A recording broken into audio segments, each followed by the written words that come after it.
નજીવી બાબતે સાસુને પાઇપ વડે ફટકારનાર જમાઈને 2 વર્ષની સખ્ત કેદની સજા અંકલેશ્વર કોર્ટે ફટકારી હતી. આંતરધર્મ લગ્ન કરનાર યુવતી તેના પતિ જોડે અડચણ બનાવ સાથે વારંવાર ઝઘડા થયા હતા.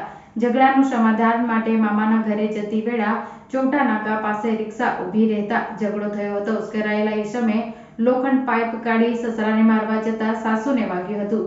હાથની આંગળીઓ તૂટી જતા શહેર પોલીસ મથકે ફરિયાદ નોંધાવી હતી. 9 વર્ષ બાદ ચુકાદો આવ્યો હતો. વર્ષ 2014માં અંકલેશ્વર શહેર તાડફળિયામાં રહેતા આસિફ ઉર્ફ સલમાન નઝીર પઠાણ જોડે આંતરધર્મની યુવતીએ પ્રેમલગ્ન કર્યા હતા. પ્રેમલગ્ન કર્યા બાદ બંને વચ્ચે થોડા સમયમાં ઝઘડા શરૂ થયા હતા અને મારઝૂડ કરતો હતો. જે અંગે યુવતીએ તેના પિતા અને માતાને જાણ કરતા તેઓ પોતાની દીકરીના સાસરે આવ્યા હતા. ત્યાં દીકરીના પતિ એવા આસિફ ઉર્ફ સલમાન નઝીર પઠાણ એ મામાના ઘરે સમાધાન કરવા માટે રિક્ષામાં લઈ જઈ રહ્યા હતા.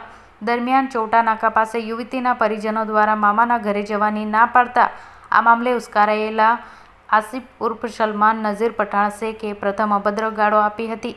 જે બાદ અચાનક રિક્ષામાં રહેલા પાઇપ લઈ સસરાને મારવા ગયા હતા. જ્યાં તેમને બચાવવા માટે સાસુ વચ્ચે પડતા તેમના હાથમાં પાઇપનો સપાટો વાગી જતા હાથની આંગળી તૂટીને હાડકું બહાર આવી ગયું હતું.